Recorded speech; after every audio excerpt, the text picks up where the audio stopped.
السلام علیکم ناظرین ذوالفقار علی بھٹو پاکستان کے تیسرے صدر جو 5 جنوری 1928 کو لاڑکانہ میں پیدا ہوئے اور انہوں نے ممبئی، کیلیفورنیا اور آکسفورڈ یونیورسٹی سے اعلیٰ تعلیم حاصل کی۔ تعلیم حاصل کرنے کے بعد انہوں نے کراچی میں وکالت کا آغاز کیا اور ایس ایم لا کالج میں بین الاقوامی قانون پڑھانے لگے۔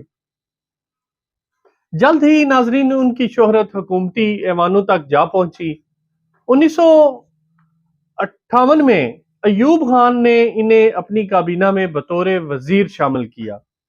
1963 میں وہ پاکستان کے وزیر خارجہ کے منصب پر فائز ہوئے۔ ان کے اس عہدے پر فائز ہونے کے بعد پاکستان کی جو خارجہ پالیسی میں واضح انقلاب جو ہے وہ دیکھنے کو ملا اور پاکستان عالمی تعلقات کے ایک نئے دور میں داخل ہو گیا۔ ناظرین، ستمبر 1965 میں انہوں نے اقوام متحدہ کی جنرل اسمبلی میں پاکستان کا موقف بڑے بھرپور انداز سے پیش کیا۔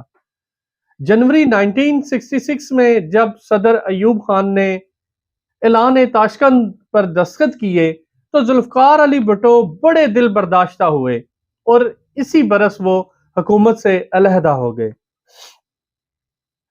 ناظرین، 30 نومبر 1967 کو انہوں نے لاہور میں پاکستان پیپلز پارٹی کے نام سے ایک سیاسی جماعت کی بنیاد رکھی جو بہت جلد پاکستان کی مقبول ترین سیاسی جماعت بن گئی۔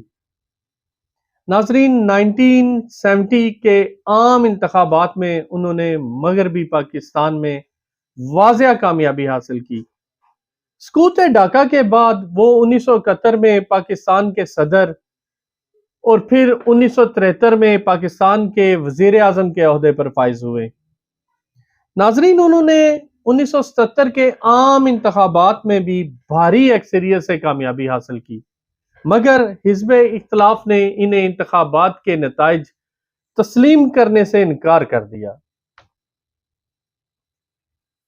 ناظرین، حزب اختلاف نے انتخابی نتائج کے خلاف ایک ملک گیر تحریک چلائی جس کے نتیجے میں 5 جولائی 1977 کو مسلح افواج کے سربراہ جنرل محمد ضیاء الحق نے جناب ذوالفقار علی بھٹو کو ان کے عہدے سے معزول کر کے ملک میں مارشل لا نافذ کر دیا۔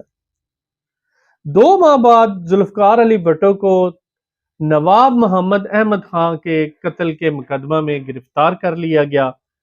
ناظرین، 18 مارچ 1978 کو انہیں اس قتل کے الزام میں موت کی سزا سنا دی گئی۔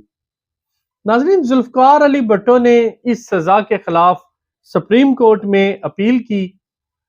3 ججوں نے انہیں بری کرنے کا اور 3 ججوں نے انہیں سزائے موت دینے کا فیصلہ کیا۔ ناظرین، چیف جسٹس انوار الحق نے اپنے وزن ان ججوں کے پلڑے میں ڈال دیے جنہوں نے ذوالفقار علی بھٹو کی موت کی سزا کے توثیق کی تھی۔ ناظرین، یوں 4 اپریل 1979 کو ذوالفقار علی بھٹو کو راولپنڈی ڈسٹرکٹ جیل میں تختہ دار پر پہنچا کر ان کی زندگی کا چراغ گل کر دیا گیا۔ اپنے میزبان ہارون رشید کو اجازت دیجیے گا۔ اللہ حافظ۔